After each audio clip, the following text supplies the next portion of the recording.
You know, Cecil, as much as Marsha Parker loves these Rob Zombie movies, I kind of feel bad that we're not reviewing it with her. In my estimation, we saved her time. Ditto.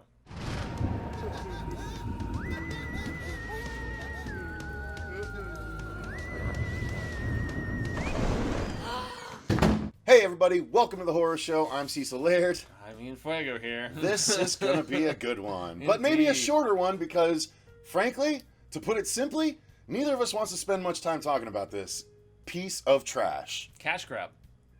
Total, utter cash grab. I don't know that I would even call it cash grab because that would indicate that his past movies recently would have been cash grabs because they were just as terrible or almost as terrible. Yeah, possibly. This is not a cash grab. This is him trying to return to his characters. But like, I honestly, here's the thing. We were both really turned off of 31 for various reasons. One of the biggest reasons for me was his little intro before it. Or afterwards, whatever it was the interview after where he's like, where he pulled the curtain back. Yeah, I just said we could come up with any idea and make it a movie, and boom, here we are. Yeah, he really came off as having disdain for his viewers after a fashion, and this movie just felt like a literal, like he's just like rubbing his dick on every frame, like look, you're gonna hate this. Like, and in fact, they're going to actually. That's all I can assume because there is a good. There was a contingent of people walking out of that theater very happy. Loved it. Yeah. Very happy, and I could not, for the life of me. The first two people that walked out, they were like, "That was so good," and I was like, "What? Yeah, exactly. Like I full on. We had friends of Cartman's ours after you like gave your little thoughts on social media briefly, and it was like 4 words. It was three from hell. ... Woof. Yeah, we had a really good friend of ours, though, who was like, oh, it was awesome, and I saw that. I'm not going to say, because... Why? Who? No, who said it was really good? It was Wicked One. Oh, no, yeah, because he was like absolutely brilliant or something like that. He was like effing brilliant, and it was just effing awesome or something like that, and that's the thing. I even commented, I was like, this makes me worried for your taste. We're not, unfortunately, talking about 3 from Hell, the third in, I guess it doesn't even necessarily have to be a trilogy at this point. So yes, we should probably reference the fact that we are talking about 3 from Hell, the third film in a trilogy we probably never expected to get after how definitively the last film, The Devil's Rejects, ended, and the one thing that I will contend is that was a cathartic ending. It was an emotional and awesome ending. To this day, the best Rob Zombie movie. Yeah, maybe. I mean, I would still contend The Lords of Salem. You're wrong about that. The first 2 acts, maybe, but the last act, really, that movie sucks I know, ass, and that I still agree with. But, I mean, seriously, that movie ended pretty much perfectly, and really this kind of denotes and just almost simplifies and lessens a lot of the amazingness of the ending of that film. Agreed. It really truly does, and that's a bummer because that was such terrific filmmaking. The use of the Leonard Skinner song, I mean, granted, I really loved it in Kingsman as well, but you know, some of the best use of Freebird that I have seen on screen, and for these characters to survive, because you see it in the trailer, so we're not spoiling things here. The characters survive the gun down at the end of The Devil's Rejects. They do. Somehow, some way. 1 in a million, as they say. And none of which displaying any bullet holes, by the way, because many a time their top parts are out and about. This is true, and yet even in the first 10 minutes of the film, where they show, like, exit wound here, blah, blah, blah here, like, they even show... Oh, see, okay. Yeah, and this is full transparency. This is full transparency, yes, full context. So... kind of funny story, really pissing me off story at the same time. So I arrived. This is a it was a Fathom event, right? Correct. And it's a 7:00 showing. Usually these don't have previews, and they didn't. It just right? Went right into so it. I arrive at the theater at 6:50. Literally, I step out of the car. I step about maybe 7 steps onto the sidewalk to walk towards the theater when my phone goes off saying, "Oh, your burglar alarm is going off. The back sliding door is open." Yeah. And I immediately knew what happened. And that is, not that one, the dark one. Kitty Rose has learned to open the back sliding door. She gets up on the counter and she unlocks the sliding door and somehow pushes it just enough where she can jump down and push it the rest of the way. And by Kitty How Rose, do I know that this happened? Because it just happened. And by Kitty Rose, we mean the woman he has chained in the back room. That I'm obviously just... No, the black cat that I have, Kitty Rose, Yeah. She opened the door, set off the alarm, so I had to come home, and I'm about 10 minutes away, so I get home at 7, and I'm like, okay, I might make it back in time to just miss previews, if there are any, but I was pretty sure I was going to miss part of the movie, and I'd missed part of the movie because I walk in at 7:10, and the two brothers are talking to each other, and I have no idea what the setup for the actual film is, how it relates to the end of the last one, so I'm just stuck watching what we've got, and unfortunately the first 10 minutes did explain what happened, but we won't reveal it until the end. We are going to do a spoiler section of this review, but we will give you a big warning, and Captain Spaulding himself will let you know, probably in this corner down here. You see him up there? Or It'll be he'll probably be down here. He'll probably be down here. Up there, yes. Anyway. Oh, well, okay, yeah, gotcha. That's what I was. You were actually pointing. That's true. I could put a little, put a little thing from there. We'll see. We love Sid. Nonetheless, so we find out what happened to the three, and the movie picks up from there, and we see that Otis has another family member in the man that was in 31 that stole the show. He was the standout, obviously. But he was in Halloween too, Rob Zombie's Halloween movie too. I think he was in Halloween 2. Okay. But he still just was. I'm not sure if it was 1 or 2 to be honest, but he was in one of them just as a foul-mouthed paramedic. Okay. That really just gets really gross about necrophilia. I could say, whoa, God, okay. With this actor, I could most definitely see that being a possibility. So, I don't remember that aspect. But. So yeah, we start off and go ahead. You better say how it. So basically, they survive. Just to sum up overall impressions, though. Yeah, well, I guess. I'm sorry. Yeah, no, you're right. Yeah. I just. It's weird. I just kind of want to get through this. So overall impressions, obviously, we didn't like it. I was very disappointed. I contended cash grab big time, and I feel like once again it takes away the amazing merits of the previous movie with these characters. And I mean, Sid. It's nice to see Sid again. We all know his health problems recently and stuff, and so we have to say thankfully that he's on the mend, and at least for now. And he is aging though, so that's one thing to keep in mind.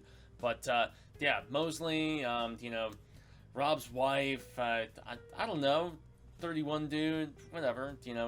We have a new trio of sorts when it comes down to it, and I was just underwhelmed by a lot of what was done. And there are some writing, biggest problem with this film for me was tone. And I guess I will get to that in the story. Biggest problem for me was everything. There was a lot wrong with a lot of this movie. Yeah, biggest problem was tone because of the fact that, at least once again for me, was Devil's Rejects, you still had these people, feeling dangerous, and even though, we identified with them and maybe rooted for them a little bit, they still felt like really terrible people who could do legitimately horrible things that would make you unsettled and uneasy. And this movie, without spoiling a lot, changes that a little bit to where they're going against other evil people, other deplorable people. And so for that reason, it doesn't have that same impact because of the fact that they don't seem quite as bad. Like you said, they're trying to make them into anti-heroes. They're trying to make them into anti-heroes, which is exactly what Rob does in this movie. And so that is a good story. It doesn't work though because they're still evil mother effers in this movie. It's an unbalanced affair the whole way through. Big time, and they don't feel as fearsome because of that. There's so much downtime in the script. There is one point in time in the storytelling where after... So you kind of have to get the vibe that if you've seen the trailer, they're going to get all of these peeps out of their respective incarceration since they've survived somehow. And they end up in Mexico. Yeah, but even before they get to Mexico, there's a bit where they're in a hotel, or motel, I should specify, because there is a distinctive difference. They're in this motel and they're hanging out. Weird ass grind, but okay. Yeah, and they're like, I'm bored, blah, blah. What is there to do? They're playing Go Fish. It's like, I felt about as bored as they did. I was like, yeah, she's right. This is really uninteresting. This is really boring. I'm like, she is being self-explanatory for me. Thank you for echoing my own feelings right now on screen. And that was not just in those scenes the way I felt. It was really throughout the predominance of the movie. I was legitimately pretty bored. And not even... a little service of gore here and there, including one bit with we'll talk about the gore. People who jump into the woods and can confront them, and it was just the circus of convenience is what I'll call this movie. Well, because literally the circus way, shape, or form. In every way, shape, or form. the random hapless people that wander on set to be cannon fodder, and right nothing after else. It's mentioned. Nothing else. It's so dumb and so transparent. And I have so many issues with this movie that we'll get into. But and then yet Rob tries to do something shocking right after that, and yet it didn't feel that shocking.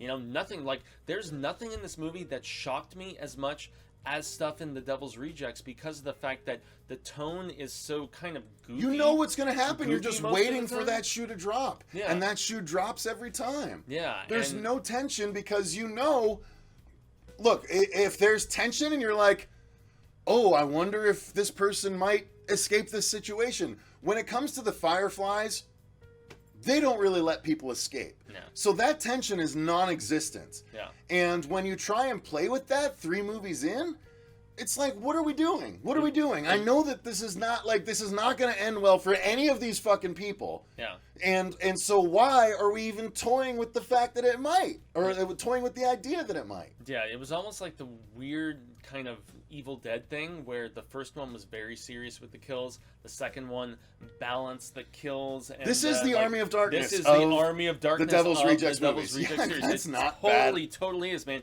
This was goofy, and it was goofy and stupid with and yet I love Army of Darkness, man. With conversations. Yeah. And here's the thing. There's a lot of people, and again, we have to reiterate that there were people that walked out of this theater happy. I have a lot of friends that love this movie. Perhaps taste, you man. might be one of those people. Yeah. Different strokes for different folks. Everything is subjective, obviously. Yeah. We acknowledge that up front. This is how we feel about it. And this movie was so uneven, and there were so many issues with it, and it was just a muddled mess. And it all comes down to not only the scripting, but the filmmaking, especially in this one, felt like a big middle finger to everyone. And this is a good way to get away from the storytelling and just get right into... Well, we'll get into I want to talk about the sort of the filmmaking and the cinematography before we even get into the acting and all that stuff. Yeah, we can finish it off with the acting. Because this movie was, again, it felt like a deliberate middle finger to the audience, because I walked in on a scene where the 2 brothers are talking by a car, and it looked normal. I'm like, okay, cool. All right, at least it looks okay. The very next scene, and from every point there on out almost, and I don't know if that was the case for the first 10 minutes, because again, I acknowledge because my cat set off my alarm, I missed the first 10 minutes, but every scene thereafter was oversaturated like this. Red. This doesn't look good, does it? We look ridiculous right now. You don't... I'm putting an effect on. That's what I figured. Yeah, putting an effect on. So this is what the movie looked like for a majority of it. Why? No reason. Even including one scene in Back to normal. particular that is supposed to be, just tense, and it's in this home, and it's kind of trying to, I guess, mirror the bit in the whole hostage situation in the motel in the previous film. And it was supposed to have that similar sort of tension with, sexual assault and all this other stuff, and it just did not hit anywhere near as much, not just because of the look of it, but that did not help anything, because everyone looked like a cherry. Even outdoors, people still looked like cherries. It was just, what is going on What here? shade of red do you want to be today? I like red boobs. Do you want to be this? Or do you want to be this? I like black cherries. So this. Exactly. All right, back to normal. There you go. Zach Morris. That's as Zach Morris as I can get. Yeah, that's how I control my world. Time out. But all right, so let's go ahead and segue. You know what? Let's jump from there, since we're talking about filmmaking. The cinematography and the actual presentation and editing was dog crap. Really? No! You said good? I liked some of the shot selections and stuff, but No. I disagree. Half of them were extreme close-ups, and a lot of them, when the action was I can't believe you said good. I thought you were on my page, and so it took me 5 minutes to register that you said good. But like, guys, the action is such that like Rob Zombie is the action so. sequences are not good looking. That's what I'm talking about, though. Like larger shots, and I mean some of the shots Okay, of like yeah, Mexico, anyone can make a camera wide and make it look okay. Yeah, I mean, it's how the cinematography plays out the actual movie, and the action was god awful. No. It's like, oh, we're gonna struggle, so like in a wide shot, we would actually be struggling, and it would be if he was working with me, we'd be struggling, like doing stuff, right? Yeah, stuff like that. So in this, you're getting like this big. You're getting this big of shots. Like in intermittent, like you can't see anything, it's all blurry. And then he's freeze frames for no reason. And like, I know that people are going to say that's Rob Zombie's style, it's stylistic filmmaking. Well, it is. No, it is, but it's not coherent. Yeah, he's also directed a lot of music videos, and there was a lot of scenes in this that just felt like extended music video sequences, especially with his wife. You know, where she's like slowly walking down the corridor with the guards behind her. No less than 3 slow motion walking walking music sequences. No less than 3 with his wife, and then there was another one with his wife and the 2 others where they're walking into the. I think there was one other somewhere in there too. There probably was, but because that's what it felt like. Those 2 felt long enough to be 3. And this is where it stinks because I don't think he's a bad director, but he made a lot of bad choices. Yes. In this film. I'll give you that. Because he has talent, man. But listen, I've seen him when you have multiple movies where the director makes bad choices, he starts to become a bad director. Yeah, because of the fact that everybody is just drinking the Kool-Aid and just like yes-manning with him and so on. Oh, you mean like Ari Aster fans? Oh, snap. Opening up that can of worms. Blah, blah, blah. Midsommar. Just... Fuck off. High five. Bam. All right. So, okay. Let's move on to the acting, Fuego. Yeah. And this is, if you like Sherry Moon going,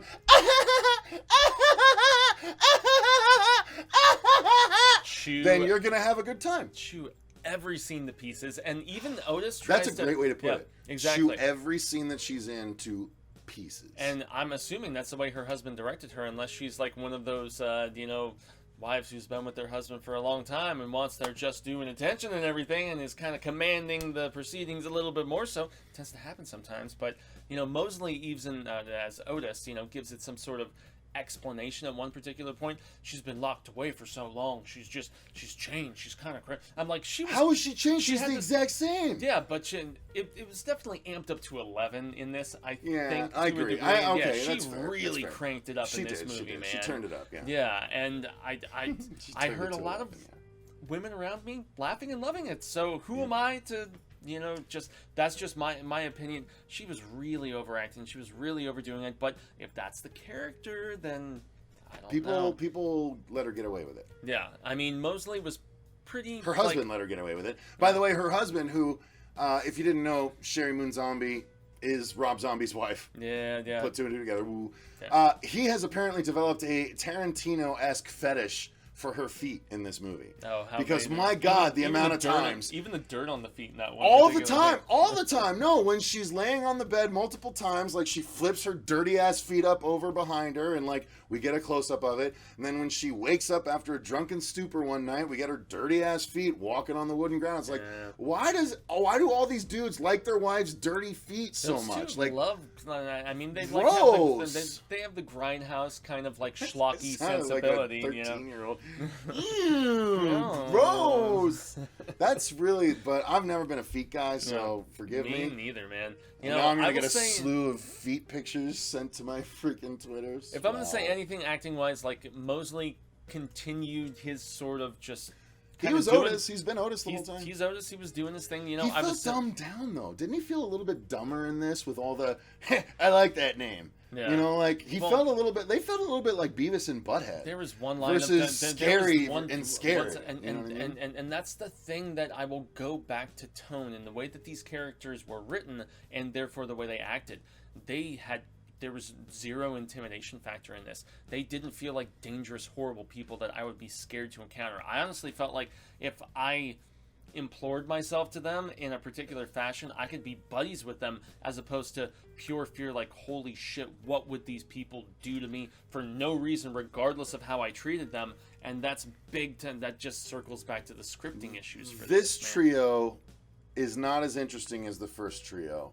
by any stretch. Because Not the at first all. trio, you had 3 different kind of psychos, Very none of different. which you wanted to cross. No. This not at all. one, you have 2 of those, and then one that's kind of like a half-ass clone of the other. Kind of. Is literally a half-brother. He is the half-brother. Yeah, And but that's it's the guy from 31. It's so weak, though. It comes off so weak, and Super weak. it takes the venom away from Otis, unfortunately. Honestly, I thought the venom from pretty much all these characters, except for maybe Sherry, was taken away, for the most part. Yeah, chewing scenery, whatever. I mean, 31 Lots of guy, it. he is the least imposing of all of them, probably. Especially as far as, like, the kill count and what he does. And there was another issue where there was another repeated moment where it's like a saving shot. Happened 3 different times in the movie, like where someone's in mortal peril and then a gunshot goes off and everything's okay. Yeah. 3 times in the movie. Yeah.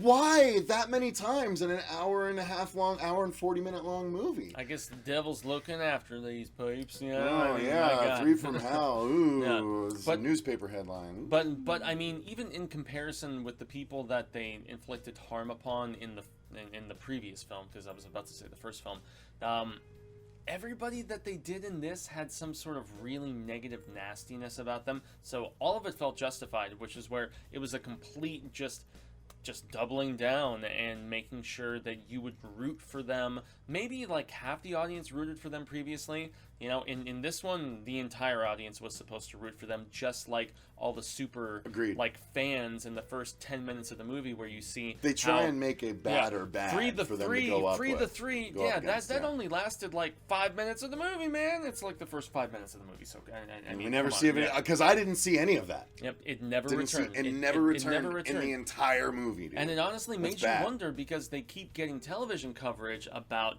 what they've done and how, okay, you see in trailers, they're going to escape, they're going to get out, and they continue covering the escape and how they're on the run, but they stop covering the fact that there's still these big, like, sensations and, like, celebrities and stuff like that. They totally ditch that plot point. So Because they go to Mexico, so everyone in Mexico is unaware.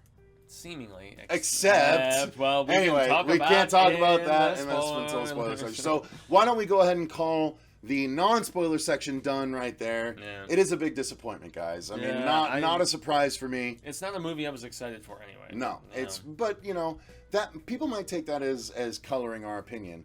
No, But not it's just necessarily. it's only because we know what Rob Zombie has done recently, and we have to actually- judge based on what he's done, which is not much good. Well, this is where I will contend that I like 31 better than this movie. I will agree with you. I had a way more entertaining time with 31, and I did not like that movie. Yeah, I wasn't. But the I hugest was fan more either. entertained in that than I Yeah. was in this. And yet, I'm also in the minority that I like the Rob Zombie Halloween movies. I love Lords of Salem. I meant to get to this sooner, but this is perhaps the trailer parkiest of all the trailer park feel in all of his movies. Okay. Like, there was some heavy trailer park in Halloween, for sure. But the conversations that they have, and the 2 brothers talking about the film company they want to make, it's just like, it's not interesting to see 2 dudes their age talking about pussy this and pussy that, and it's like, oh God, Deliver enough. that salami. Oh God, yeah, really.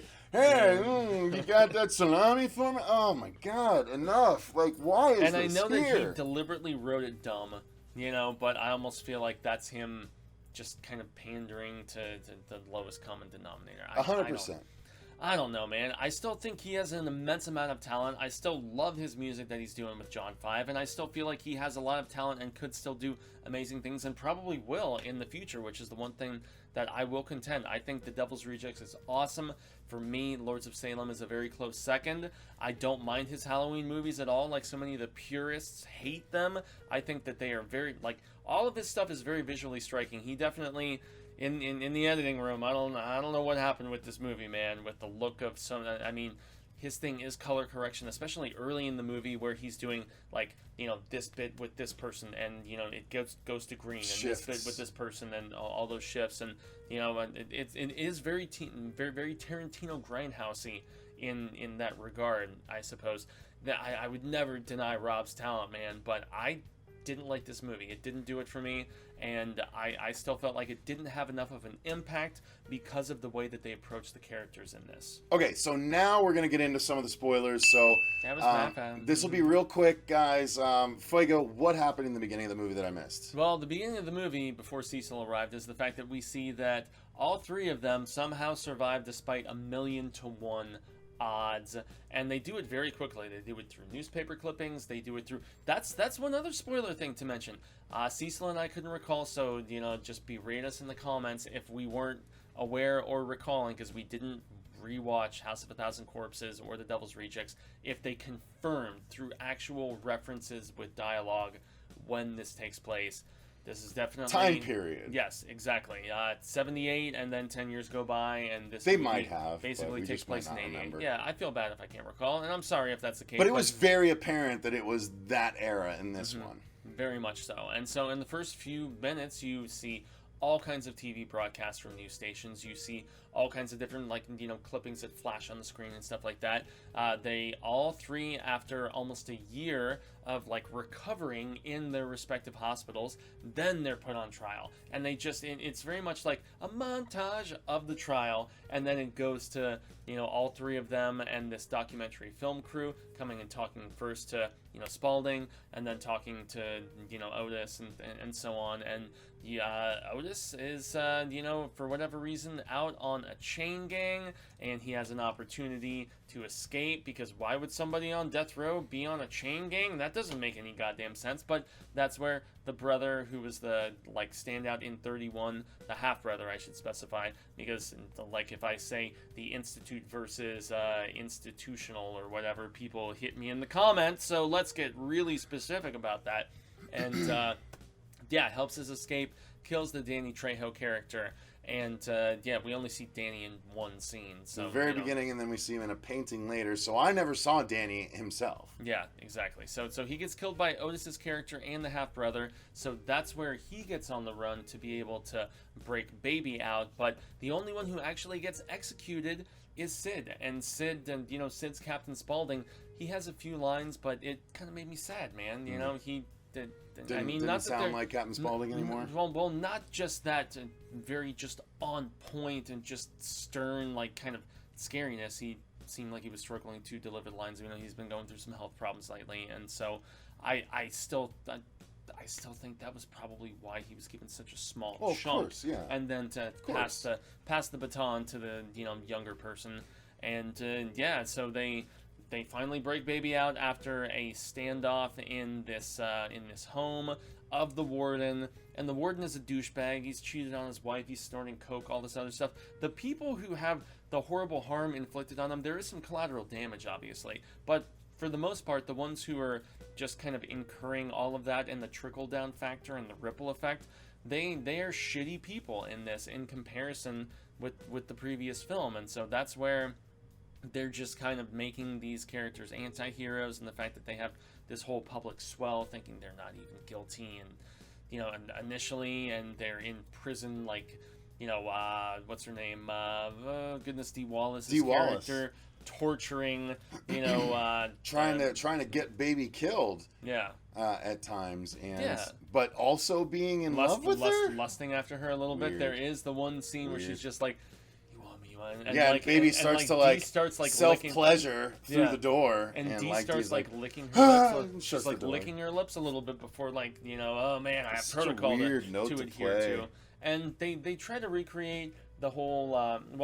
They try to separate and recreate a scene where a face has been taken off, and then it ends up on a naked woman, and they kind of actually take those scenes and split them in half, because there is a hunter who encounters the Otis and his brother, and the name of that character I forget. Unfortunately, they didn't. It doesn't really matter. Standout from 31 once again. So they carve her face off and they just put it on a tree, and then there is a separate scene about 20-30 minutes later where they're holding the people hostage in the home, and another woman who has been held hostage, who's sitting naked watching TV with Otis's character, completely naked. She escapes the home, and Rob Zombie's a big fan of his completely naked with the bush, man. We're talking 70s full style. Naked. He's a big jiggly jugs. Yeah. as we get a repeat of the Run Rabbit scene from House of a Thousand Corpses, where Baby chases her down and stabs her a bunch of times in front of an old woman, where she's just like, "Hi, Granny," yeah, and she's Granny's just like cigarettes with her like oxygen, yeah, you know, going there too. But which I've like seen Baby doesn't do anything to her and goes back, and she's like, "So yeah, we might have to leave. We might have to leave. I flayed that girl in front of an old woman, so let's go down to Mexico." Otis is like, "God damn it, we gotta go." Cha cha cha. Yeah, so they go to Mexico, overdoing every single goddamn bit of it. Ugh. So bad, and we see Otis and his brother have this very, again, Beavis and Butthead-esque relationship. And that's before they even get to Mexico. Mm-hmm. That's before, then that's where, like, where they're at the motel, and they're just sitting around chilling, and she's like, get me the soda that's gonna, like, mess me up the most. And she just has to kill someone. Yeah, so, it's just not great, guys. It's just not great. And then, so basically they hole up in this the first Mexico town they get to is this place run by a weird dude who acts like he doesn't recognize them, but it turns out does recognize that they're the ones that killed the father, Danny Trejo, of this gangster that runs a crew called the Black Satans or something like that. And this is the whole big convenience also in this regard that you were mentioning. I mean, I guess it happens in movies all the goddamn time, so why should we be that surprised? But literally the first place they go to is the place that they happen to be wanted. With the chicas. From the scene at the beginning. So the son of Danny Trejo has been, sort of looking for his killers for the last 10 years, because that's how long happens between the beginning and where we're at now, right? Oh, no, not that long. Not that long? Yeah, because it's when, it's when... Oh, yeah, because Otis breaks out. Right. Yeah, Otis breaks out, and so he has... So it's been a couple months, maybe, whatever. Exactly. Either way... That's the thing, there's slow going in certain aspects in this story. Either way, this crew gets called in to take down and get revenge on this dude, the dude's dad's killer. And there are a bunch of luchador-looking killers, like these, like... El Super Bisto. Yeah, it almost reminded me of Lowlife, which is still the best Tarantino clone that I've seen, aside from maybe Bad Times at the El Royale. But nonetheless, it's... and they have, like, they've got the pentagrams, like, on their suits and stuff like that, on their masks. And, there's a... So they're there to kill the Otis, his brother, and Baby, because of the death of Danny Trejo. And so that's the third act of the movie. The remaining Fireflies, after a night of debaucherous partying, they have to try and survive against this night and then throwing knives and all kind of organized crew of Mexican gangsters. Yeah, and yet I love the little Mitch who was the and that's obviously not politically correct. I'm sorry. The little person that was the assistant to the dude that was sort of running this town.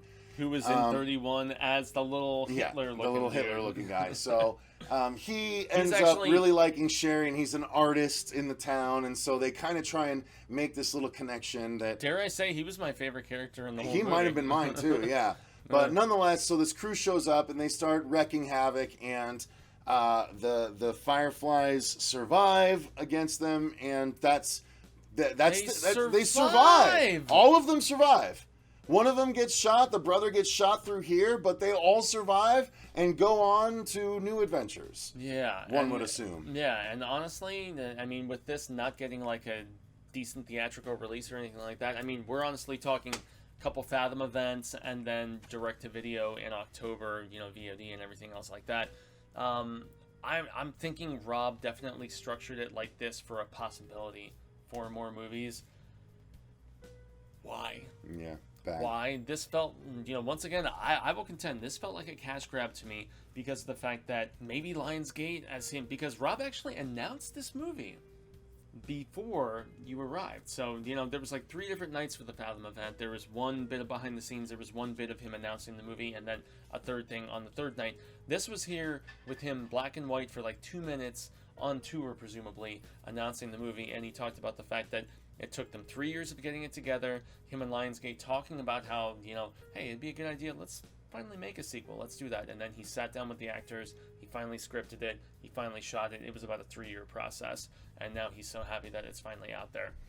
It makes me wonder if Lionsgate was just kind of like, people want another one of these movies, Rob, and I think it'll do really well for us, even if it's just on the digital market and, whatever else. how about we try to figure one of these out? And he's like, well, I can just bring them back from the dead. Maybe they didn't really die. Yeah. And so on and so forth. And that's where I'm like, I felt like it was almost a disservice to the characters and their ending. It lessens the impact of The Devil's Rejects tremendously. It really does, 100%. It invalidates invalidates The Devil's Rejects is a great so film. much about that movie. It's such a bummer, dude. It is such a bummer. This movie was so bad that it actually made the last movie worse. True. Yeah. that's a harsh I think that's pretty much the last thing we can say about this. this. It's a harsh statement, but it is the best assessment that we can give of this movie. This movie doesn't need to exist. Mm-hmm. It's like Scrubs. I've said this before. Scrubs had the best finale ever. Season 8, the finale was one of the best, if not the best, TV show finale ever. And then they brought back for season 9 with a whole new cast, like Saved by the Bell, the new class, and they ruined the legacy of Zach the Gone, thing. right? He came back. He and Elliot, played by Sarah Chalke, now of Rick and Morty fame. They both came back periodically through the season as like advisors, and it was terrible, and it ruined Scrubs as a whole. This is the same thing. This ruined The Devil's Rejects for me. No, it didn't ruin The Devil's Rejects for me. I can still let The Devil's Rejects exist without these, but this really does. Like, if you include it as a whole, as a trilogy, this invalidates so much of The Devil's Rejects. It's a bummer. This is kind of the equivalent, and I will give this last sentiment of my own as well in that accordance. This is kind of like the Kingdom of the Crystal Skull. Yes. For me. Yes. Yeah. There's 3 Indiana Jones movies. Perfect. There's 2 Rob Zombie, Firefly family films for me. Perfect way to put it. So there you go. Yep. Anyway. All right, guys. That's how we're going to end this one. If you watched it, let us know your thoughts in the comments down below. Try and keep them non-spoilery so people that didn't watch the spoiler section aren't bummed out. But let us know nonetheless. If you are going to watch it, let us know that. If you aren't, let us know why. Either case, I'm curious to know y'all's opinion. If you enjoyed the video, click that like button and subscribe if you want to watch more episodes like this going forward. But until next time, I've been Cecil Laird. Gracias a Jaime and Fuego. Thank you to all of our patrons. We love you. But remember, stay scared.